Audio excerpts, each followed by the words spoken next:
la la la la la.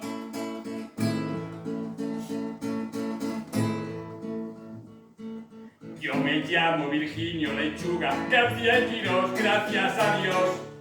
Y desde este momento, señores, soy su servidor y admirador.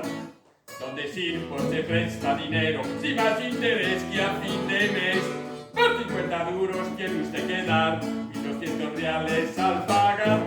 Todas estas cajas que mi amo proporciona son para dejar arruinada a una persona, pues si de este modo tira al capital.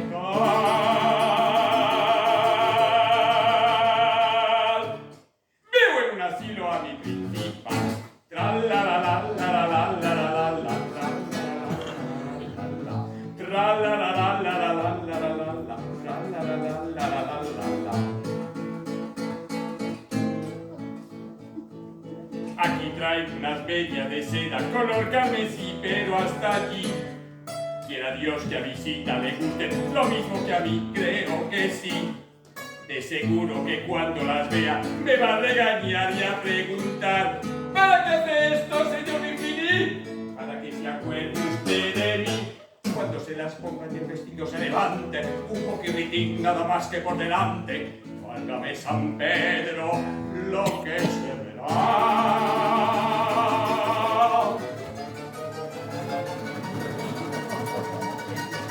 Dios que me perdone si es que pienso mal.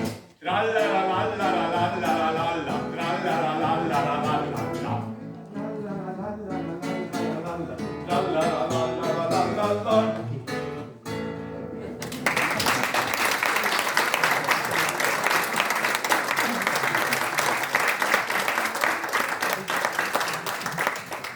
Este es un número cómico del sainete El Bateo, un sainete del año 1901, con música de Chueca.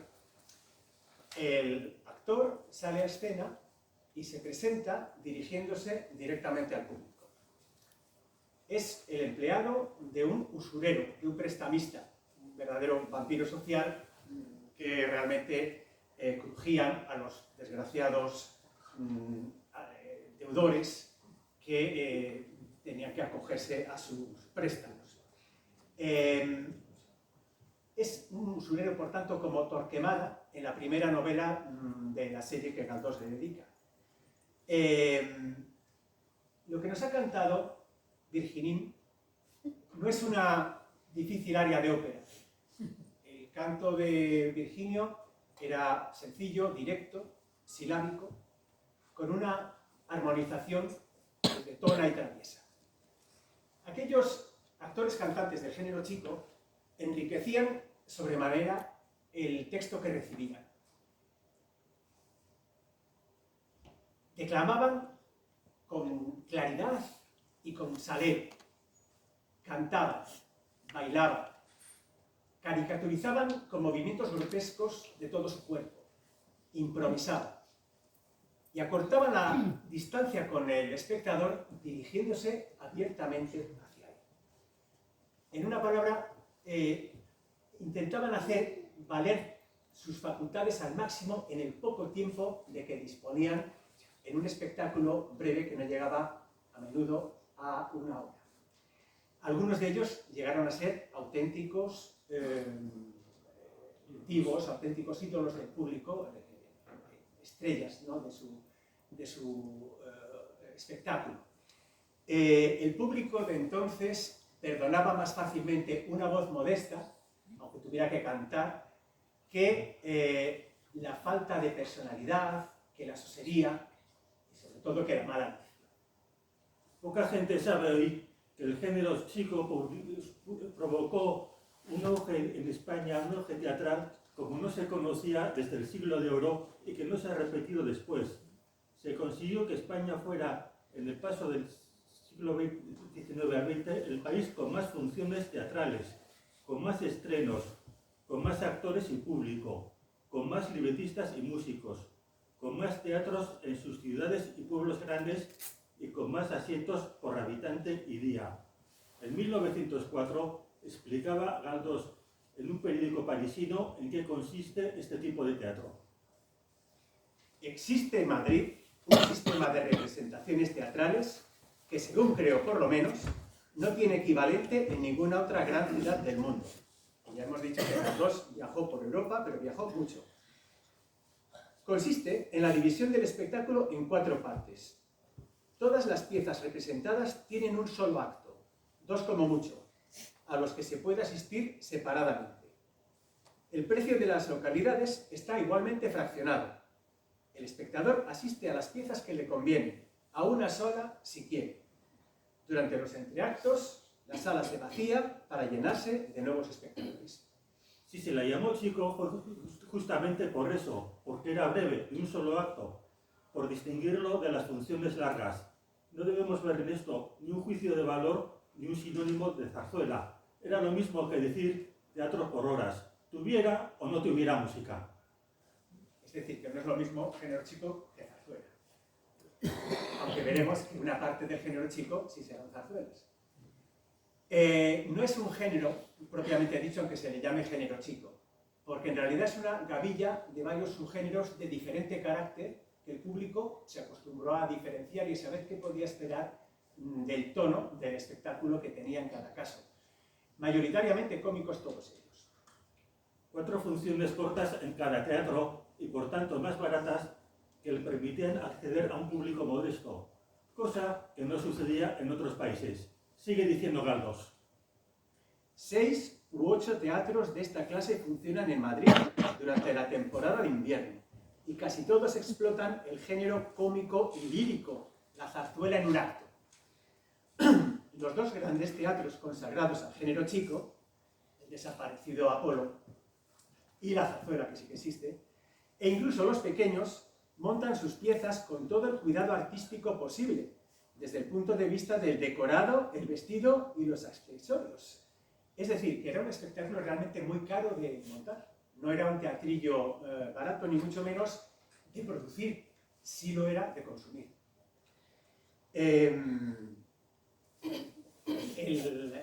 La clave estaba justamente en este fraccionamiento de 4 funciones en lugar de una sola, larga y mucho más cara. La posteridad ha hecho que solo sobrevivan unos pocos títulos, todos con música, lo que ha dado la razón a Galdós cuando afirmaba: en cuanto a la música, se debe decir que es ella la que ha dado al teatro por horas su verdadera originalidad, y esto solo merecería sinceros elogios. En muchas de estas obritas, la palabra es ennoblecida por deliciosas melodías o finamente subrayada por toques picantes que instrumentos o voces detallan con graciosa elegancia. Y este arte, arreglado a la moderna, es decir, con una partitura escrita para el canto y para una orquesta, de unos 20 a 40 profesores, revive esta música, revive todo el encanto de la incomparable música popular española.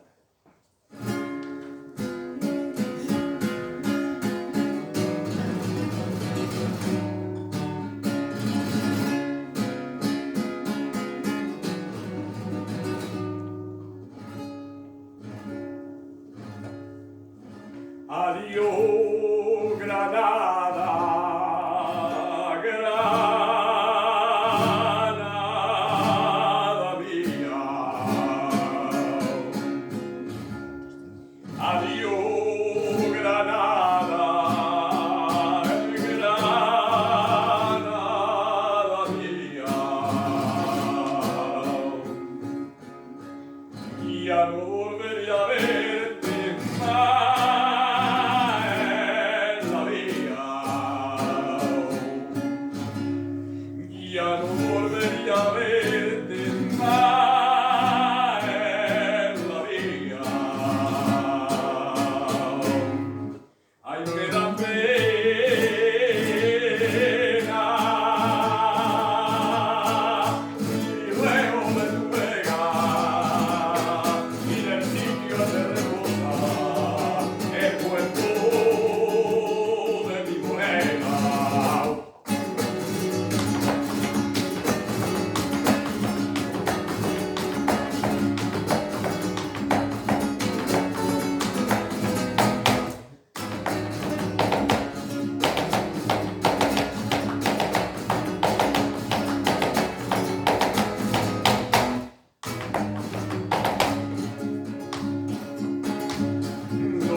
zarzuela chica, Emigrantes, del año 1905. Y es un ejemplo muy caracterizado de esta referencia que hacía a la música popular española Galdós, una especie de fandango aflamencado. Es un número vocalmente muy exigente, a diferencia del anterior, y también a diferencia del anterior, de un carácter muy distinto, porque es un número claramente serio, trágico, un número elegíaco, diríamos, ¿no? Y es que no pertenece a un cómico sainete como el anterior, sino que pertenece, decimos, a una zarzuela chica. El sainete, siempre cómico, fue el subgénero más abundante y generalmente apreciado de todos los subgéneros chicos, seguramente por sus raíces netamente españolas que se remontan a las tonadillas y sainetes del siglo XVIII. Predominan los tipos y ambientes de clase baja en época actual, es decir, la del estreno. En cambio, pues la zarzuela sería el único de los subgéneros que tiene una trama, un asunto predominantemente serio, aunque puede haber algunos elementos graciosos en unas u otras. Tiene como condición, además, que lleva siempre música. Los sainetes podrían llevarla o no llevarla. Y hay otros subgéneros que vamos a ir conociendo, nos van a ir apareciendo. Está la opereta, que también lleva siempre música, pero hay otros tres que pueden llevarla o no llevarla, además del sainete, que serían la parodia, el juguete cómico y la revista. Sainetes y zarzuelas serían, en principio, de inspiración predominantemente española, especialmente en la música que aplican y en los temas, en los asuntos, y en cambio los demás son, digamos, de influencia francesa, de inspiración francesa, internacional en general, y por tanto incorporan ritmos que estaban de moda en el teatro musical y en la calle de cualquier país europeo, y de América incluso, ¿no? Es decir, valses, polcas, mazurcas, pero también de América, foxtrot, con el tiempo, cakewalk y otros ritmos. Entramos ahora en la segunda parte de la conferencia y hablaremos de la influencia de Galdós en el género chico, que se acerca generalmente en broma a aquellos temas de los que Galdós tanto escribía en serio, como ya nos hizo ver hace ya años el profesor Collarán. Volvemos con un sainete. De 1880 data el primer sainete que tuviera éxito que se sepa que tenía música. Es posible que hubiera otros anteriores, pero el primero que realmente cuajó con música fue este, la canción de la Lola. Se venían produciendo muchos sainetes y además gustaba mucho, pero sin música hasta ese momento. La música la puso nada menos que Chueca, que es realmente el primer éxito que él tiene, y que además influye en que el sainete adquiriera rápidamente, con preferencia en adelante, la música también. La canción de la Lola se desarrolla en un escenario que tiene mucho que ver también con las cosas que cuenta Galdós, en una corrala, es decir, una de estas casas de vecindad en torno a un patio con corredores que son el acceso a las distintas viviendas. Entre tantas corralas que saca Galdós en sus novelas, hay una en Fortunata y Jacinta, 1887, en la cual hay un personaje llamado Mauricia que está en trance ya de agonía. Y en tan inoportunas circunstancias se cuelan desde la calle las alegres y repiqueteantes notas de un organillo. En la calle, frente al mismo portal, se había puesto un condenado pianito, tocando jotas, polcas, ya vimos que venían modas de fuera, y la canción de la Lola. La canción de la Lola, dice Galdós.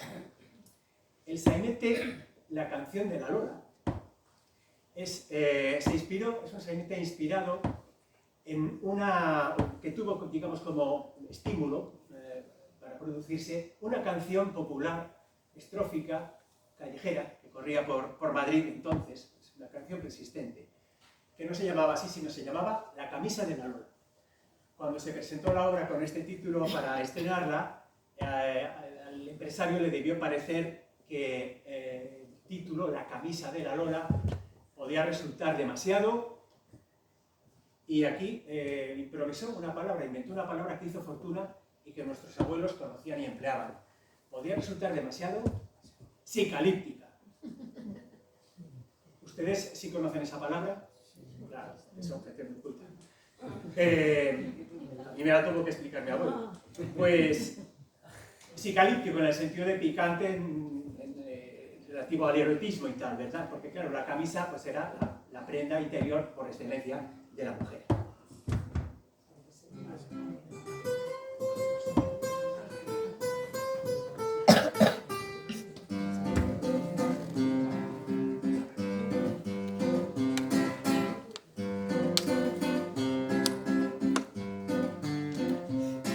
La camisa de la Lola, un chulo se la llevó. La camisa pareció, pero la Lolita no. La camisa de la Lola, un chulo se la llevó. La camisa pareció, pero la Lolita no. La camisa pareció, pero la Lolita no. La camisa pareció, pero la Lolita no.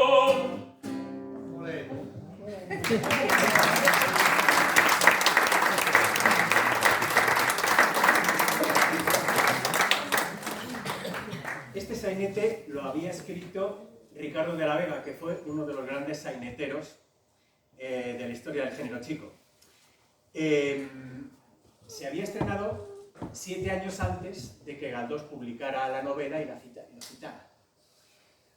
Sin embargo, y como en un juego de espejos, este Ricardo de la Vega, en un sainete posterior a la novela, posterior 4 años, el señor Luis el Tumbón, o Despacho de Huevos Frescos, toma unos cuantos motivos de la novela, de Fortunata y Jacinta, que evidentemente y por su abundancia no son casualidad. La primera acotación escénica del señor Luis el Tumbón, de Ricardo de la Vega, se puede leer.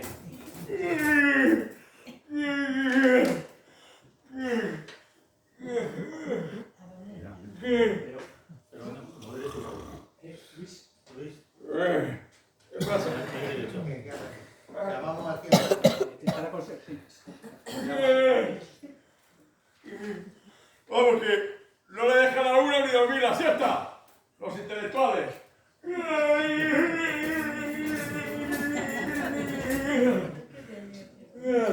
ustedes disimulen. Bueno, Perdonen la interrupción, les leo.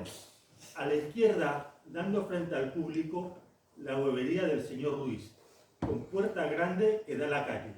Se ven canastas de huevos y en las paredes hay unas alacenas o armarios con puertecillas de enrejado, donde están las gallinas, los pollos y otras aves. En el fondo de la tienda hay un banco largo, donde aparece, tumbado a la bartola, el señor Luis. Luis el Tumbón, el compañero, la pareja de la huevera, es clavadito a un gandul que encontramos en Fortunata y Jacinta, también en una huevería. Galdós lo presenta de esta manera. Entre un montón de banastas donde estaba durmiendo la siesta. A lo largo de toda la obra del señor Luis el Tumbón, vamos a encontrar unas coincidencias que sería prolijo enumerar, pero vamos con algunas. En casa de los hueveros vive Nieves, una sobrina que ha venido del pueblo a trabajar con ellos. Ella es el motivo del conflicto que anida en el corazón de todo sainete, porque se ha puesto en relaciones con Leopoldo, que es un joven estudiante, hijo de un matrimonio burgués que vive en el inmueble de Alba. La situación de esta chica de Nieves, la sobrina, recuerda a este otro personaje de Fortunata y Jacinta. Una chica huérfana que vivía con su tía, la cual era huevera y pollera en la cava de San Miguel. Así se enfadaba, volviendo a Galdós, Maximiliano, otro personaje de Fortunata y Jacinta, ante la oposición de su tía Doña Lupe, a sus relaciones con una chica más modesta que ellos, que se llamaba Fortunata. A donde voy, voy, y al que se me ponga por delante, sea quien sea, le piso y sigo mi camino. Pues bien, no se queda atrás en nuestro sainete el estudiante Leopoldo, cuando quiere colarse en casa de los hueveros, aprovechando su ausencia para estar a solas con Nieves. ¡Ábreme el postigo de la callejuela! Pero no te digo que está allí la abuela. ¡Ah! Yo hago un atropello y esa chimberrinchina la retuerzo el cuello como a una gallina. No, ven aquí, ven aquí.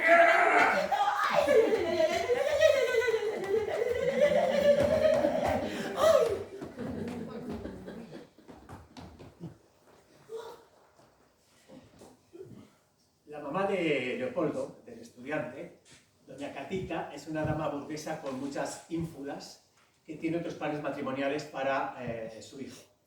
Igual que doña Lupe, en Galdós, respecto a su sobrino Maximiliano. Pero hay más puntos en común. ¿Qué decir de los discursos redichos de otro personaje del mismo sainete, Manolo el Chulo, que incurre en el ridículo de tantos personajes del género chico, especialmente del sainete, cuando se expresan pretenciosamente por encima de su nivel lingüístico? La señora Candelas, la huevera, invita a Manolo y a unas chulapas conocidas suyas a que suban a su casa a ver la procesión desde el balcón, libres de las aperturas en la calle. Vean cómo el chulo Manolo se hace fino.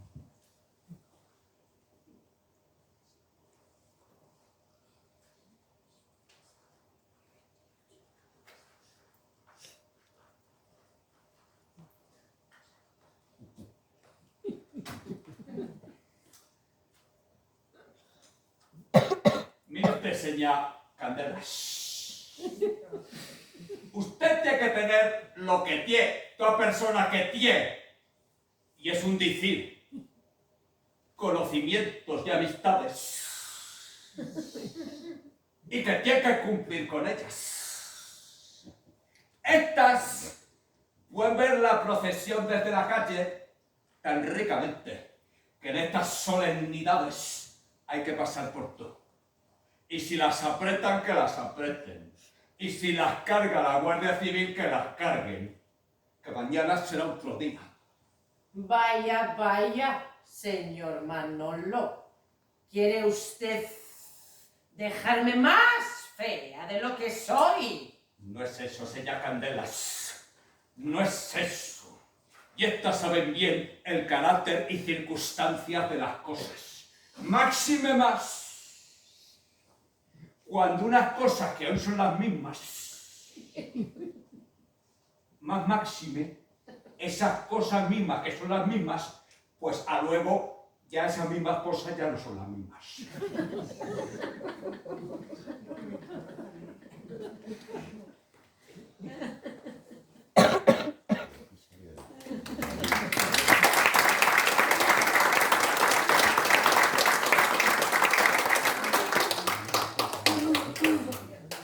También interesó a Galdós esta forma peculiar de hablar del bajo pueblo madrileño. El género chico exageró esta habla y la devolvió al público estilizada. Fue asumida por él, ¿no? Y contribuyó de esta manera muy decisivamente a su acultación. Galdós la describe en Fortunata y Jacinta de esta curiosa manera. Por los ventanuchos abiertos salía, con el olor a fritangas y el ambiente chinchoso, murmullo de conversaciones de cosas, arrastrando toscamente las sílabas finales. Este modo de hablar de la tierra ha nacido en Madrid de una mistura entre el deje andaluz, puesto de moda por los soldados, y el deje aragonés, que se asimilan todos los que quieren darse aires varoniles. Una curiosa interpretación desde la perspectiva canaria. A lo largo de la función se espera la explosión de un petardo dentro de la huevería, que lo han colocado unos gamberretes, aprovechando que para una cosa que tenía que hacer el señor Luis, que era quedarse de guardia en la tienda mientras su mujer iba al puesto del mercado, pues ha abandonado la guardia y se ha acercado al chiscón de la esquina donde quiere tener conversación con el zapatero remendón Crispín. Esta gambernada de los chicos es un reflejo paródico de la oleada de atentados que se vivía por entonces, a finales del 19, la última década, en España, pero también en Europa y en América, atentados con explosiones y con muertos frecuentemente. La prensa informaba con frecuencia de estas explosiones como registra cómicamente nuestro sainete. ¿Se imaginan que hoy día, un espectáculo se permitiera bromear sobre estas cosas en plena ola de atentados? Aquí está Crispín, el zapatero remendón.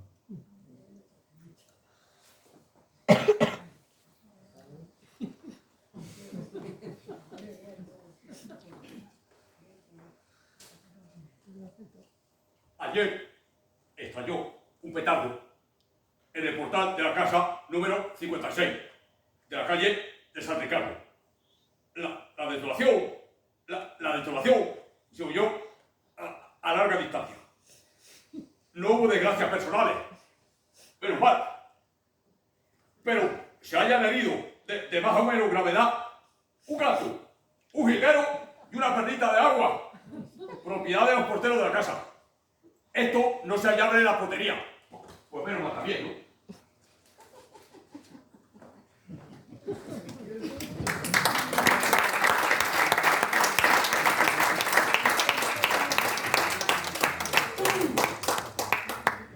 Al final, el petardo explota en la tienda justamente en el momento en que la procesión del Corpus, que todos esperan, pasa por delante de la huevería.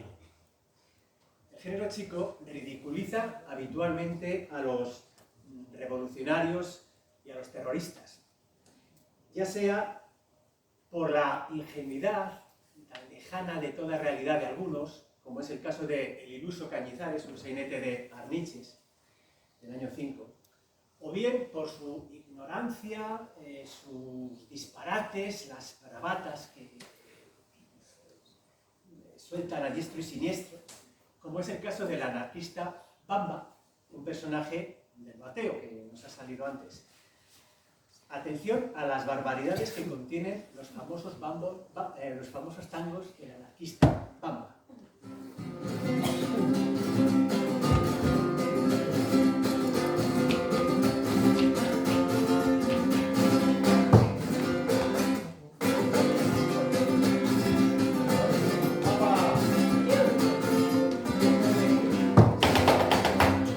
El día menos pensado pasa una barbaridad. Me parece que ni los ramos quedan de la sociedad. Estamos de tal manera que si esto siguiera así, la dinamita y el fuego tendrán que venir, tendrán que venir.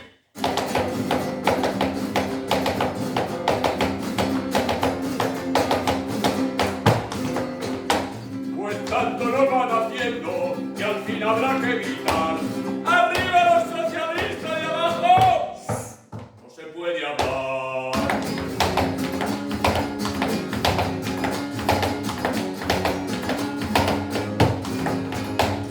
El día que yo gobierne, cuando llegue a gobernar, lo menos 10.000 cabezas por el suelo rodarán.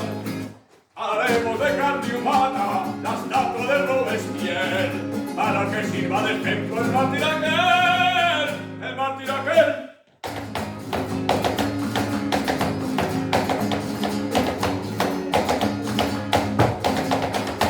Y haremos 200 partes del oro de la nación, la una para vosotros y el resto para un servidor.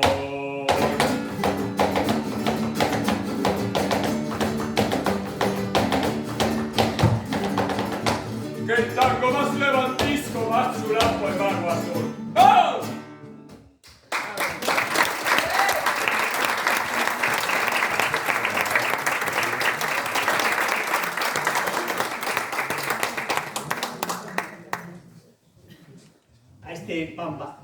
aplicable lo mismo que dice Galdós de un personaje suyo, José Izquierdo, otro personaje de Fortunato y Jacinta.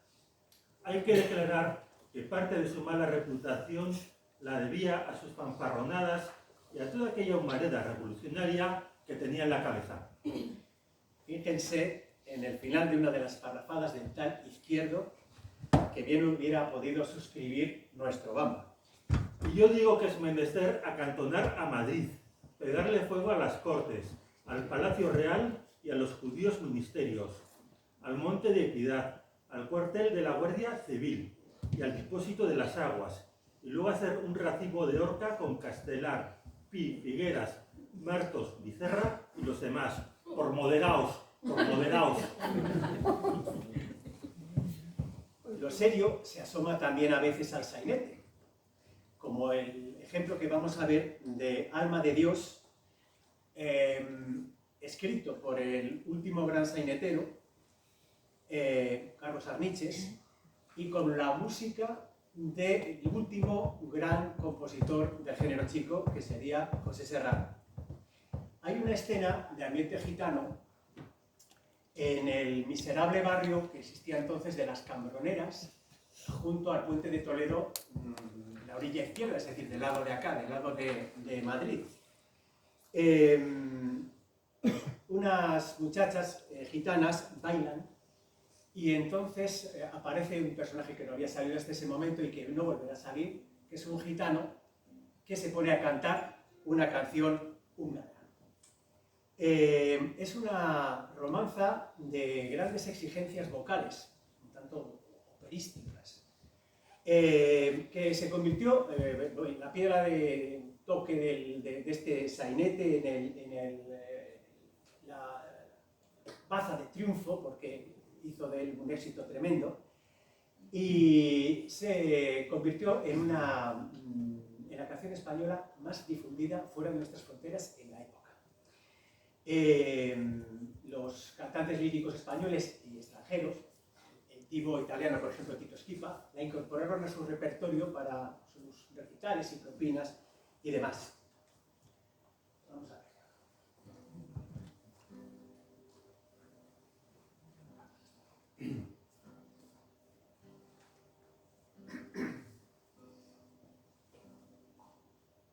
Canta, mendigo errante, cantos de tu niñez,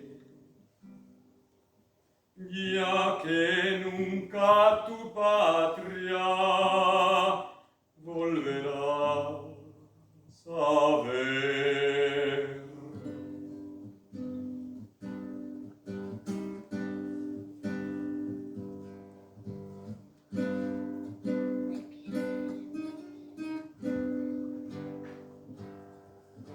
Ya que nunca tu patria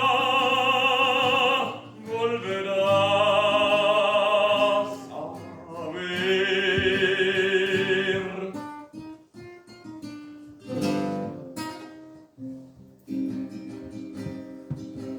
Hungría de mis amores, patria querida, llenan de luz tus canciones mi triste vida,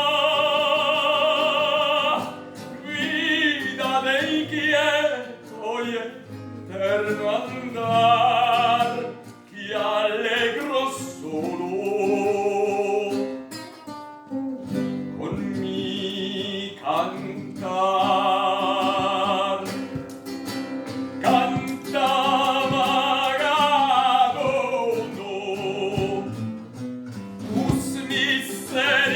Por el mundo, que tu canción quizá el viento llevará.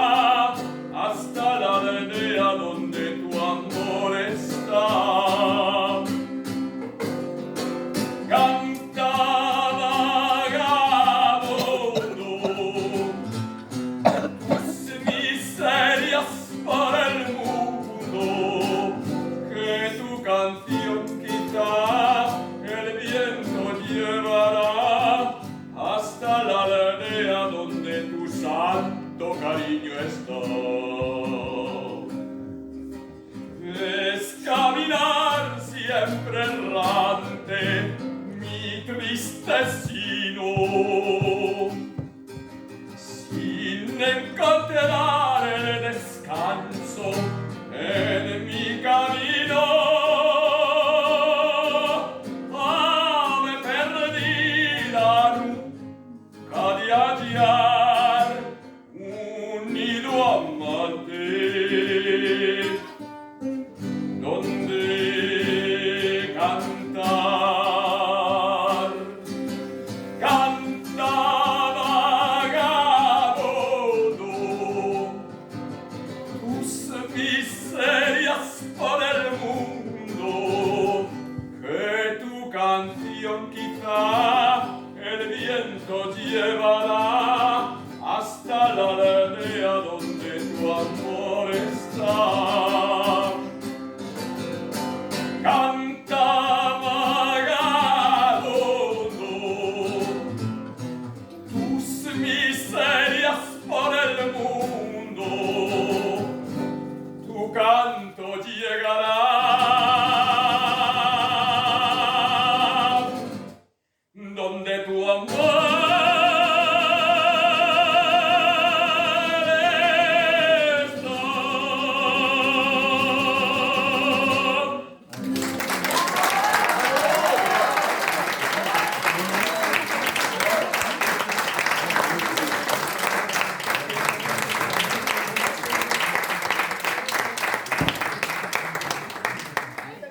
La música no remite nostálgicamente al folclore húngaro, sino a sonidos españoles. Su ritmo inalterable de habanera, casi tan fijo como el del bolero de Ravel 20 años más tarde, es algo más que un lamento nostálgico.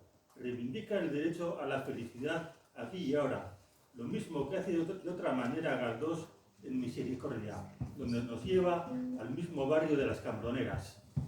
Esta novela se había publicado 10 años antes del sainete. E indudablemente Arniches tuvo en cuenta el episodio donde Benina se acerca hasta aquel arrabal miserable. Tiene una parrafada enorme, muy bonita, de la cual voy a seleccionar alguna cosa para encontrar de alguna manera el paralelo de la situación. Dice Galdós, escribe: grupos de gitanos tomando el sol, que ya inundaba el barrio con su luz esplendorosa. Galdós no se cansa de incorporar elementos positivos en medio de aquel ambiente de miseria. Luz esplendorosa, dando risueño brillo a los colorines con que se decoraban brutos y personas. En los animados corrillos todo era risas, chacota, correr de aquí para allá. Las muchachas saltaban, los mozos corrían en su persecución.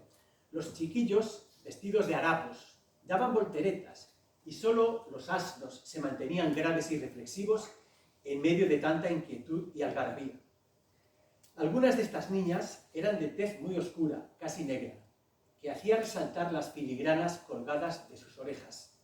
Otras de color de barro, todas ágiles, graciosas, esbeltísimas de talle y sueltas de lengua.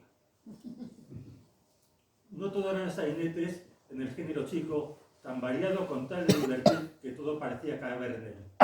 Otro de sus subgéneros era la parodia, que directamente caricaturizaba otra obra célebre. Por ejemplo, de Galdós, sin ir más lejos, su drama de San Quintín dio lugar a la de Capotín, Electra a Electroterapia y El abuelo al Camelo, las tres parodias de Gabriel Merino. También se puede parodiar todo un género, y no lo había más parodiable que la invasiva ópera italiana, que tenía tanto éxito en España que realmente imposibilitó que creciera o cuajara aquí una ópera nacional como en otros países. Hay un personaje de un episodio nacional de Galdós, el episodio Amadeo I, de origen italiano, el personaje como este rey, que se llama Graziella. Me trajeron 10 años unos pobres coristas de ópera. Era yo muy mocita cuando mis padres rebuznaban en este teatrón, el Real se entiende, los corales del Moisés y la Gaccia Ladra, ambas óperas de Rossini. Ya sabes lo que fui cuando, abanada de mis padres, me metí en la vida traviatesca. La vida traviatesca por la Traviata, y ya podemos entender qué tipo de vida es esa. Ella se hace también corista, y en la parodia, el dúo de la Africana, la única parodia realmente que ha sobrevivido en escena hasta nuestros días, de este subgrupo, ¿no? De este subgénero, el dúo de la Africana, la famosa ópera de Meyerbeer, se presenta la vida por dentro de una modesta compañía de ópera, que también las había, compañías de ópera baratas que iban de un sitio a otro, ¿verdad?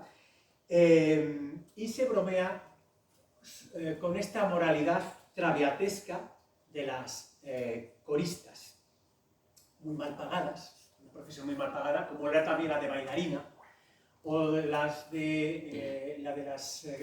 costureras de todo tipo, estas tan literarias grisetas de París, ¿no? Por ejemplo. Mujeres trabajadoras cuyos ingresos no llegaban para pagar el alquiler del cuarto y la comida, ¿no? Para su sustento, y que frecuentemente buscaban la compañía de un hombre para paliar aquello. La Antonelli, de esta compañía, que es la prima donna de esta compañía, la Antonelli, que es Antonia, una sevillana, sale a escena y se presenta dirigiéndose al público en esta parodia de, lo he dicho, de Fernández Caballero, el músico, ¿verdad? Y de Echegaray, el grupista. Soy una tiple, pero ligera. Y el coro que está presente comenta, el coro que es el resto de la compañía. ¡Ay! Eso pronto lo ve cualquiera. Antonia, la Antonelli, se refiere a un tipo de voz de soprano ligera, una voz fina, muy aguda, muy ágil para los adornos, la coloratura, los borboritos. Pero el coro, sus compañeros de compañía, pues le dan una interpretación maliciosa en un sentido moral. El mismo chiste que encontramos en Amadeo I de Galdós, ¿verdad? Hablándose precisamente de una tiple ligera. Sí, tan ligera que la conocí antes de medianoche en el escenario y en la madrugada estábamos ya casados requete civilmente. Otro de los subgéneros, además de la parodia, ¿no? Sería el juguete cómico, llamado muchas veces, siempre son cómicos los juguetes. Eran pequeñas comedias de enredo, en ambiente burgués y privado, es decir, normalmente dentro de un domicilio o si acaso de un hotel, de un balneario. El ejemplo que les traemos para relacionarlo con cosas de Galdós es de Vital Aza, que era un escritor especializado realmente en esto, en los juguetes cómicos, y en este caso no lleva música, es un género chico sin música, que no ha sobrevivido en los teatros, pero existió. Se llama Ciencias Exactas y es del año 1902. El protagonista, don Silverio, es un funcionario que ha quedado cesante, lo han despedido. Y entonces ha montado en su propio domicilio una improvisada academia de preparación para oposiciones a ciertos cuerpos de la administración. Él enseña matemáticas. Así dialoga el pobre don Silverio, que ha de buscarse la vida de esta manera, con el diputado don Ceferino, que viene a visitarlo para enterarse de cómo progresa su sobrino, que es un estudiante calavera, como es propio de los estudiantes que salen siempre en el ejemplo chico.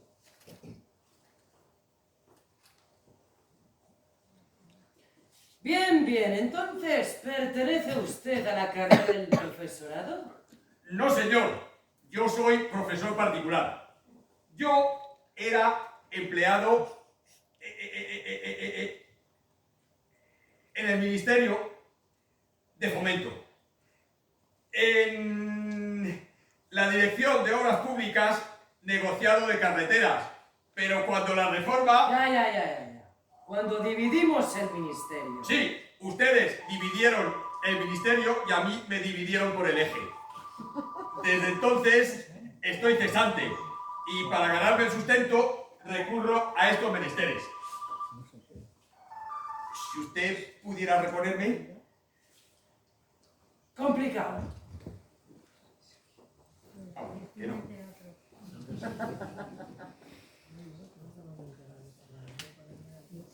El nepotismo y la cesantía eran dos plagas que sufría entonces la administración española. Cuando un partido subía al poder, colocaba a todos los suyos en la administración y echaba a cientos de funcionarios a la calle sin ningún tipo de seguro, ni pensión, ni indemnización. La gran obra literaria sobre este asunto es la novela Miau de Benito Pérez Galdós. Pero volvamos a este sainete, a este juguete, perdona. En nuestro juguete, la mujer de Don Silverio le apostrofa de esta manera.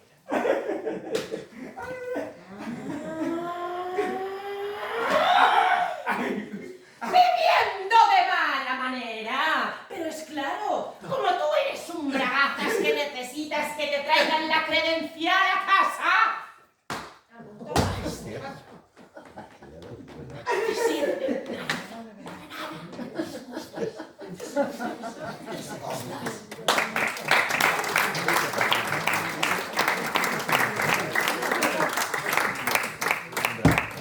La credencial se llamaba entonces a una carta de recomendación para entrar en algún puesto de la administración, lógicamente por parte de alguien influyente. Esto es la obsesión de todo el desarrollo de esta pequeña obra, de este juguete cómico, la obsesión del pobre Don Silverio, conseguir del diputado que le firme una credencial, que le redacte una credencial y poder reponerlo en el Ministerio de Fomento. Cuando hacia el final de la obra el diputado le venga y le entregue un sobre, el chasco será mayúsculo al comprobar que lo que trae el buen señor es una invitación para asistir a la tribuna de las Cortes a uno de sus maravillosos discursos. En paralelo, no tiene desperdicio este pasaje de un episodio nacional de Galdós, que es O'Donnell. Para mayor ventura de Manolo Tarfe, el mismo día que le dieron la credencial de centurión, entregabas a la herrería la de Leovigildo Rodríguez.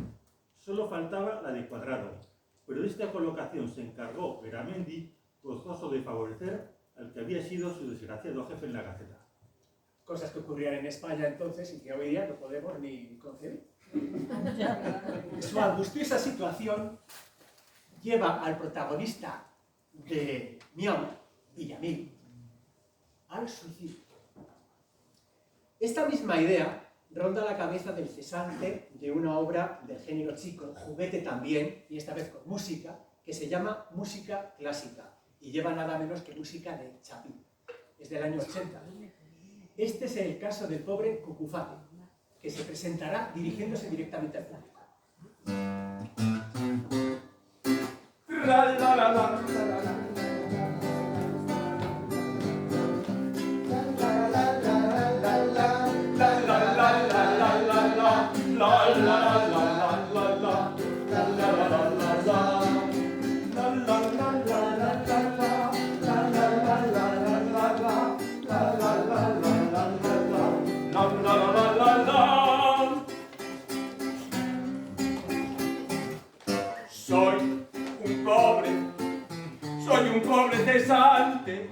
Soy un pobre cesante de loterías que no come caliente, hace 6 días.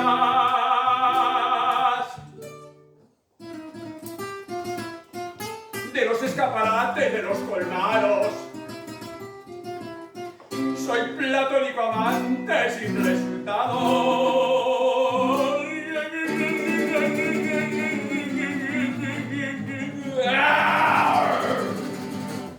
Por eso solamente bostezo tanto.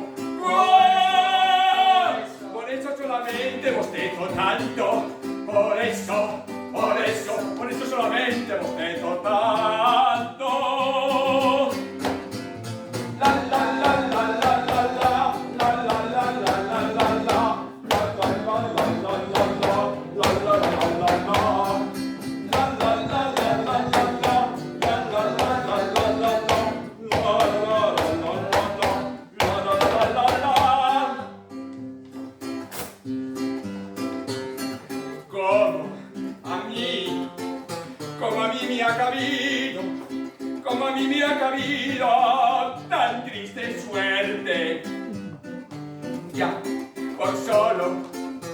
ya por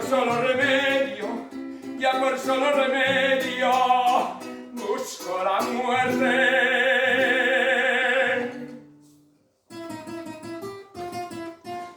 Y tengo una carpanta tan inaudita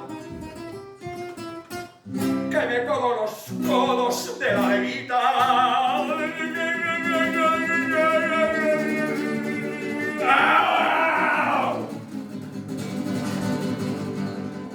Por eso solamente bostezo tanto. Por eso solamente bostezo tanto. Por eso solamente bostezo tanto. En nombre del Padre, del Hijo y del Espíritu Santo. Amén.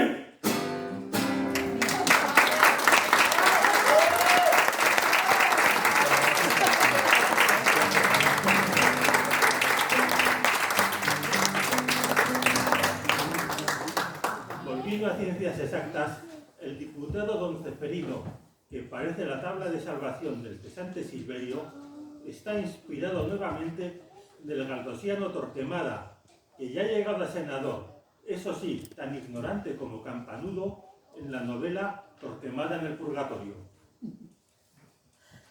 Siempre tendréis suspendida sobre vuestras cabezas la espada de Aristóteles. He dicho Aristóteles porque tengo verdadera manía por este filósofo, que es el más práctico de todos. Oigamos a don Ceferino de nuestro juguete, que nunca decepciona.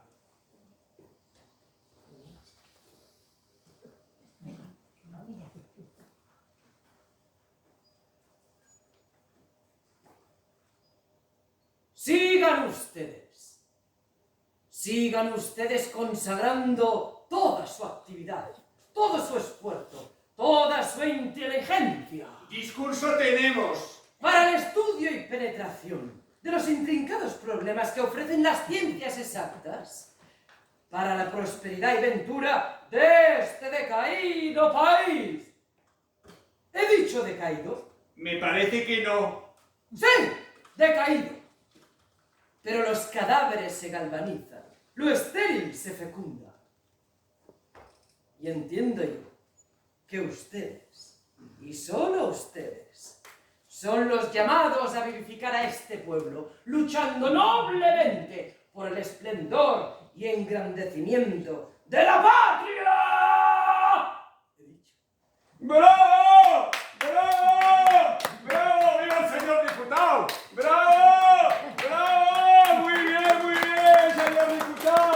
¡Bravo! ¡Bravo! A ver si así me repone.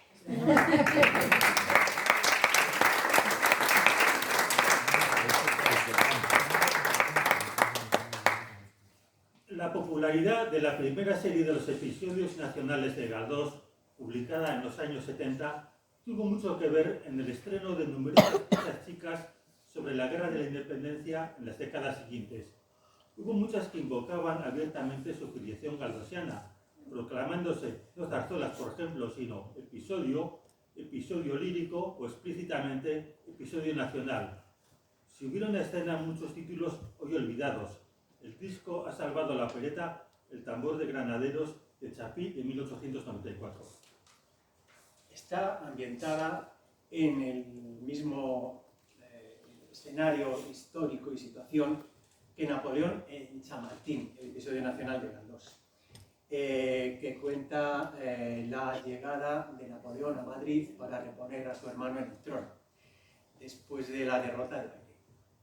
El soldado Gabriel de Araceli, soldado en ese momento, que es el protagonista de toda la primera serie de los episodios nacionales, se refugia entonces en el convento de la Merced, que estaba situado en lo que ahora es la plaza de Tirso de Molina.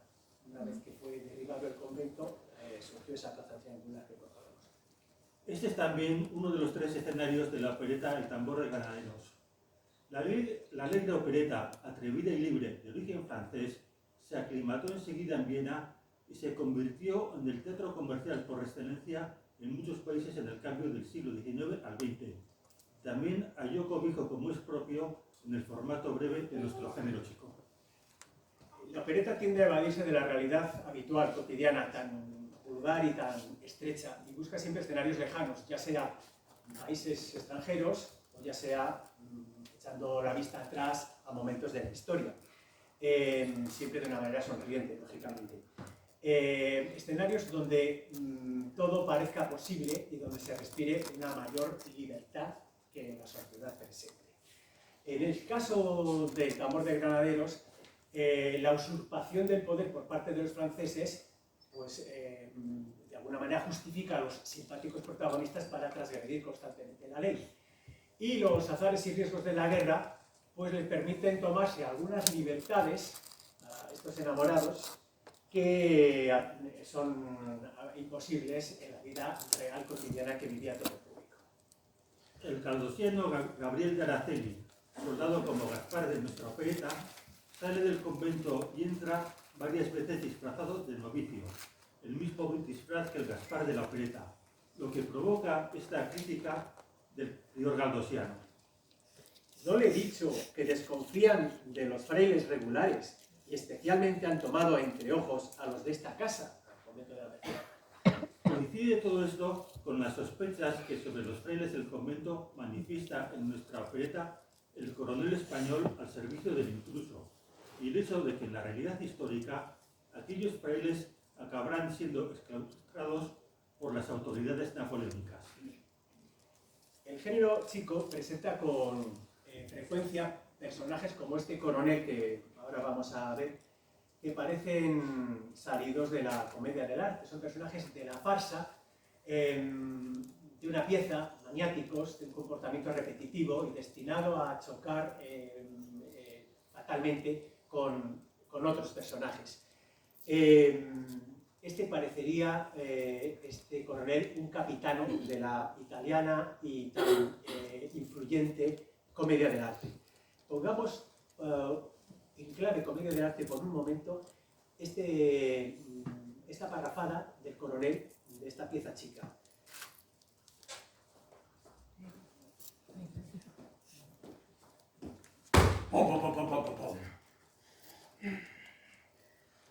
En una semana me se han escapado 16 soldados, 15 de Murcia y 1 de Bilbao. Y lástima me da no haberlos fusilado, al menos a la mitad. Y van por ahí los señores mercenarios, propagando la falaz especie de que el general Castaño es español, que no tiene ni media castaña, ha vapuleado a los franceses en Bailén, y eso es de todo punto imposible. Y les voy a decir a ustedes por qué. En primer lugar, señora, tóqueme el bíceps. Esto es hierro, pues los bíceps de los franceses son dobles músculos, porque la Francia es muy superior al Espagne. Y quien dijera lo contrario, que se las vea conmigo.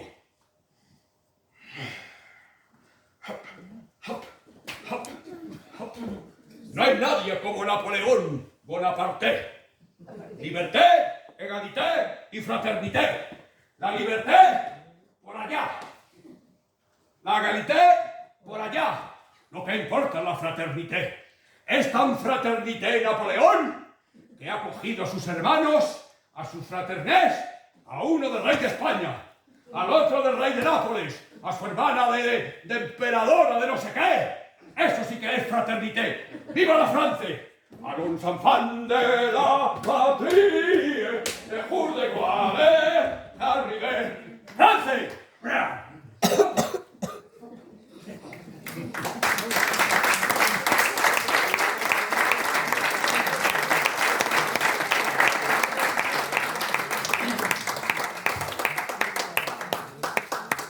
Este clima de deserciones del ejército del rey José, de los afrancesados, está recogido en el episodio nacional Bailén. Además, no puede contar con un español que les ayude, porque todos desertan. De modo que si Napoleón quiere continuar la guerra en España, ya puede mandar gente. El género chico suele respetar de estos episodios nacionales los hechos y los ambientes. Sin embargo, no sigue para nada las tramas novelescas ni repite los personajes. Una excepción es la zarzuela chica, el equipaje del rey José de Chapí de 1903, que se ciñe al episodio de Galdós del mismo título.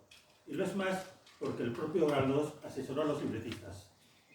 Sí que lo haría, sí que escribiría un libreto de su puño y letra, Galdós finalmente, sobre su episodio nacional Zaragoza, en forma de ópera, a la que puso música un músico aragonés que no sobrevive en el repertorio, que se llamaba La Puerta, en el año 8. A pesar de lo mucho que le gustaba el género chico y de lo aficionadísimo que era la ópera, como se puede apreciar por los comentarios que hace de funciones de ópera en sus novelas, no tuvo éxito con ninguna de estas obras. Entramos ahora en la tercera parte de la conferencia. La propia persona de Galdós también fue objeto de atención en obras como la revista Casa Editorial, el primer estreno de Arniches de 1888.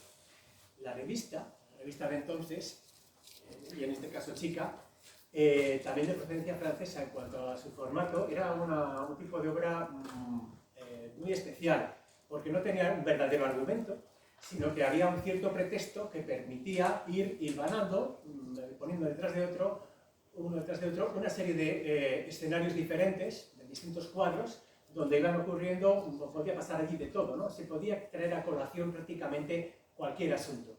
Era un tipo de teatro realmente muy disparatado y bastante astracanesco.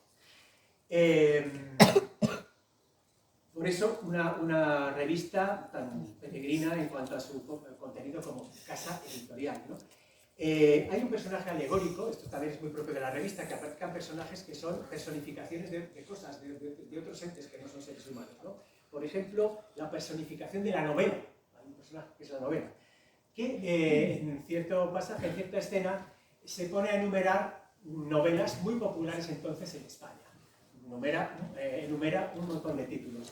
Ni que decir tiene, no se los voy a decir todos, que se lleva la palma en cuanto a la cantidad de títulos que ha conseguido colocar en esa lista Benito Pérez de Galdós. Presencia de Galdós en el género chico, ¿no? Presencia de Galdós como tal. Cita Doña Perfecta, los episodios nacionales que ya con esos ya ganaba por goleada a todos los demás, claro. Lo Prohibido, Tormento, La Familia de León Roch, Marianela, La de Bringas y Fortunata Jacinta, con la que empezábamos hoy. Es así Sí, solo le quedaba una cosa al género chico, sacar al mismo Galdós a escena. Pues no faltaría más, lo hizo la revista La Costilla de Adán de Jiménez, estrenada el año de la gran crisis política, social y militar de 1917 en España. Esta revista se apunta a la añoranza del pasado. Bueno, pues otra revista, por tanto, otro ejemplo de este subgénero, que trata este asunto de los malos tiempos que está viviendo España, aparentemente sin personalidades como los hubo en el pasado, en todos los órdenes, en todos los campos, personalidades de categoría como para sacarla del atolladero en el que se ha sumido.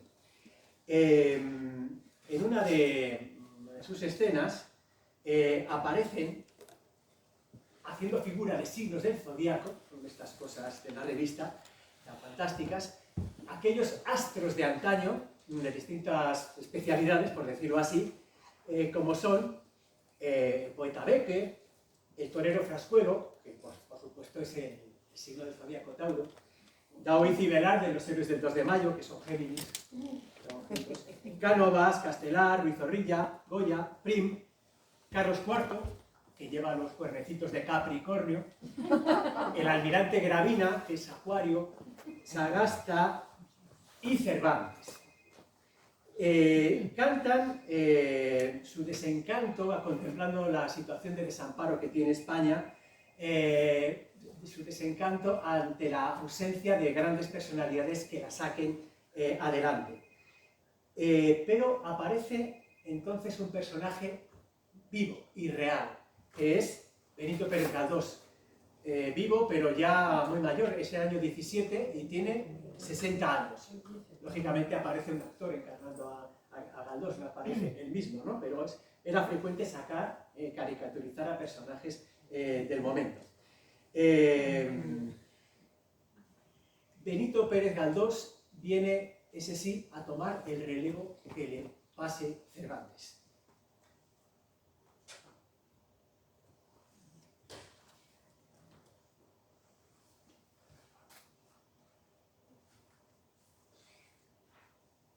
Voto a Dios que me espanta esta agudeza y que diera un doblón por describilla, pues a quien nos sorprende y maravilla, aun después de morir, tanta flaqueza. Por Jesucristo vivo, cada pieza vale más de 1.000.000 y me amancilla el oír los comentos en cuadrilla sobre quién heredó vuestra grandeza. El sitio que dejé después de muerto, alguno de seguro habrá heredado, quien también sabrá honrarlo eternamente. Estoy un pobre ciego y dice: es cierto cuanto dijo Boacé, señor soldado, y quien pensare lo contrario, miente. Don Benito, a mis brazos. A mi brazo, don Miguel.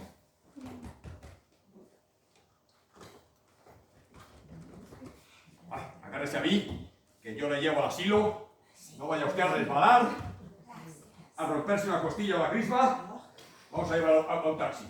¡Taxis! ¡Taxis! Como somos clásicos, llamamos a taxis, no al VDS. Es un... ¡Taxis! ¡Taxis! Lleve usted al caballero al asilo.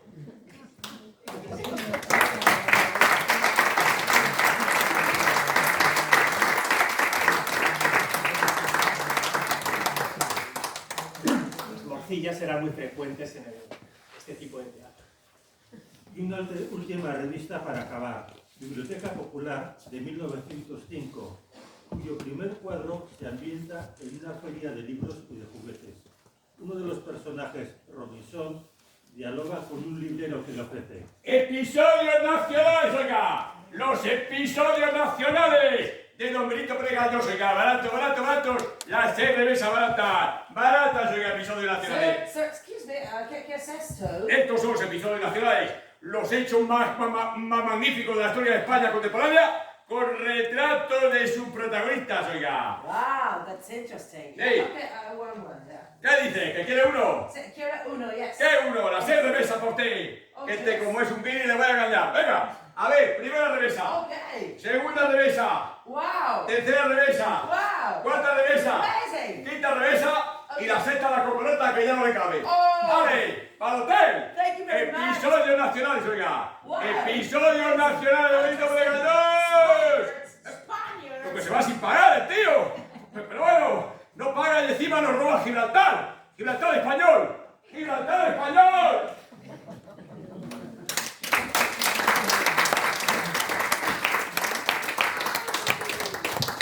En la escena siguiente se suma el coro, que representa justamente a los episodios nacionales, caracterizados los coristas con como distintos personajes históricos que intervienen. Es decir, que está por allí Churruca, Zumalacárregui, Mendizábal, Espartero, Cabrera, Narváez, Sor Patrocinio, Las Llagas, Prim, etcétera, etcétera, ¿no? Y entre ellos sobresale Agustina de Aragón. Desfilan todos dando vivas a los acordes del republicano Himno de Riego. Quiero decir que en ese momento Alfonso XIII hacía 3 años que había asumido ya el ejercicio de la corona, había subido ya al trono alcanzando la mayoría de edad. Esto es lo que se representó.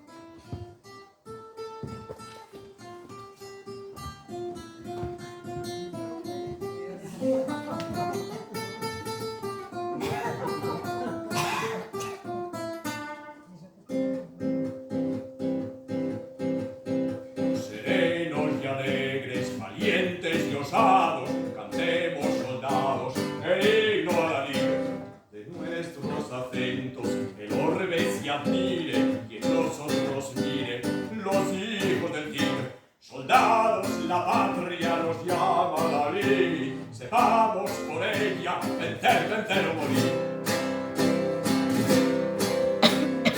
Una cifra y el superior, la paliza que le van a dar, subirían al coro cantando.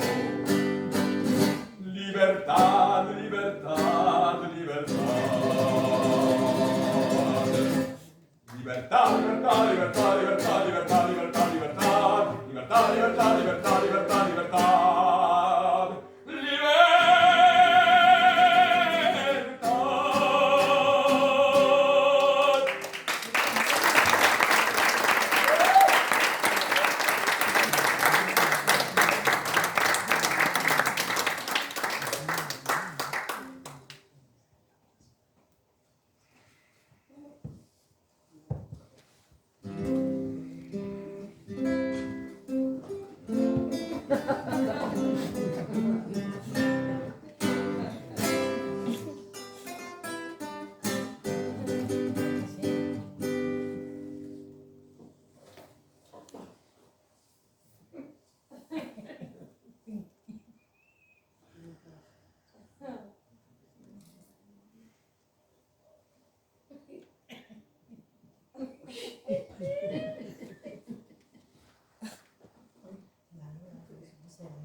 Adelante, viva España, No cesemos de avanzar. suscitando poco a poco, El aplauso general.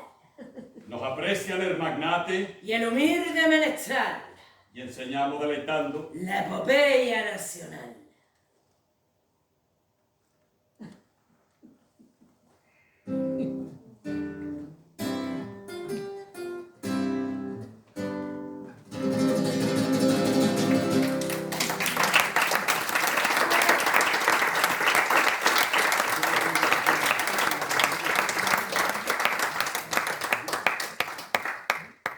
Proclama así el texto que los episodios nacionales están destinados a todos los españoles, ricos y pobres, exactamente igual que había conseguido el género chico, haciendo buenas estas palabras de Galdós sobre el teatro. El teatro es y ha sido siempre el arte destinado por excelencia a toda la multitud que porta en su seno los diversos caracteres de la familia humana. Desde el ser refinado que sabe mucho y siente poco, hasta el iletrado que ignora todo y siente con pujante intensidad. A continuación del coro llega el solo de Agustina de Aragón, que canta la famosa jota La Virgen del Pilar dice, pero con una letra reconciliadora, acorde con la evolución del pensamiento de Galdós sobre las guerras. Le damos la palabra a esta heroína para que clausure dignamente este acto.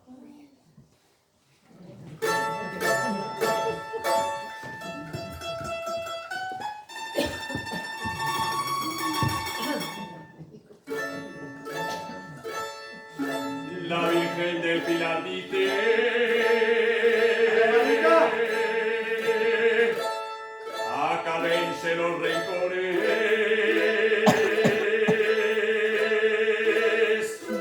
Yo quiero ser capitana de franceses y españoles.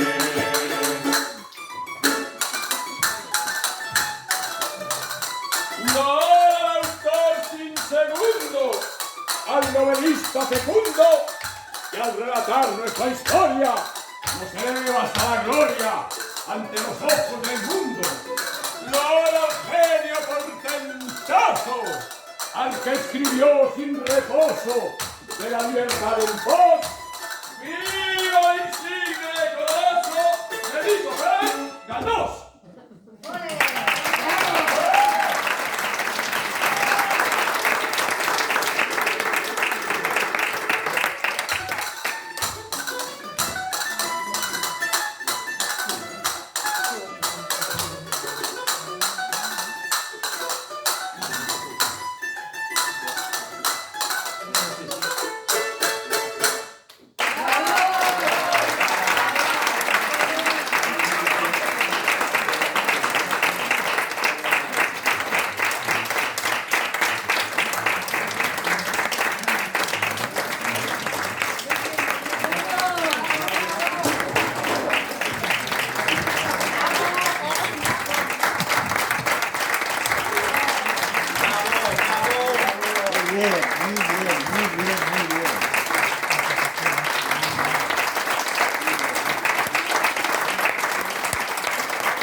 hacer algo que se hace en el cine, que es cuando uno ve una película, presenta, ¿no?, a la gente, director tal, actor tal, guionista tal. Y en el teatro no. En el teatro somos maleducados y nunca nos presentamos. Pero yo voy a ser educado por una vez en mi vida y voy a presentarles, como en el cine, a mis compañeros. Los sabios conferenciantes y sesudos intelectuales son Juan Etayo. Un aplauso para Juan Etayo.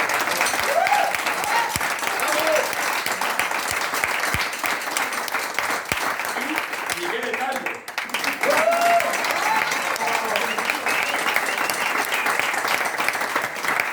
Ambos son hermanos de padre y madre. ¿Por qué? Porque corre actualmente, eso es difícil. Nosotros somos unos clásicos. Músico, Luis Colmer.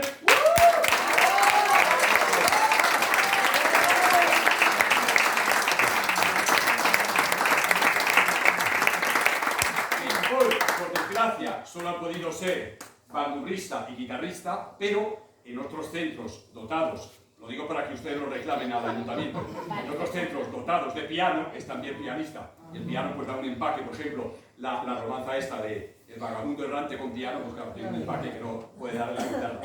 Muy bien. Luego les voy a presentar a Marisa Moreno, alias artístico Haritza, que es esta bella...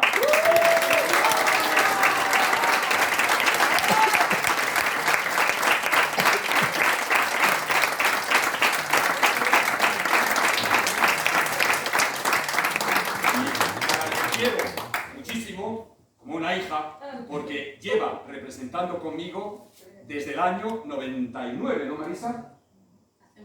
Hace muchísimo tiempo, y no tempo. Y, por último, les presento a Iris Ariza, magnífica actriz.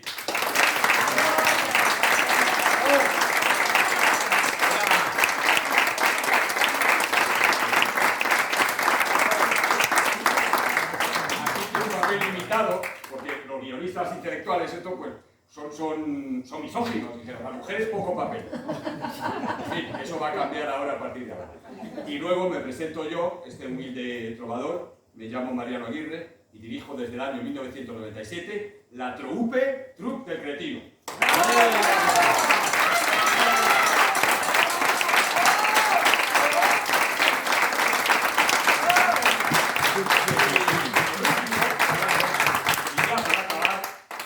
En la zarzuela, en el género chico, en los juguetes, en fin, en todo lo que hemos visto, hay morcillas, voy a meter la última morcilla. Y es que los hermanos Etayo, lo digo, hermanos de padre y madre, no como los de ahora, pues han dicho, Galdós, el número 1, el mejor, eso es mentira, porque su apellido lo desmiente. Benito Pérez Gal, 2, es el número 2.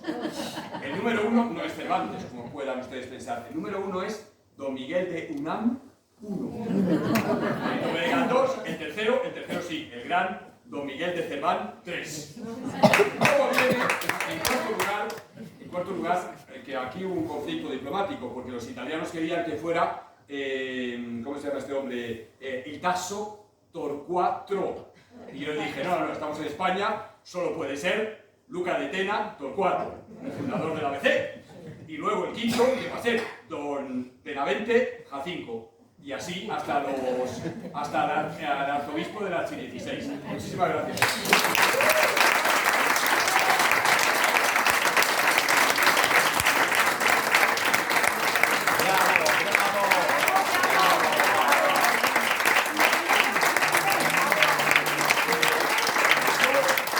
Reclamen ustedes a la empresa Lince, que es que nos ha contratado, y al concejal.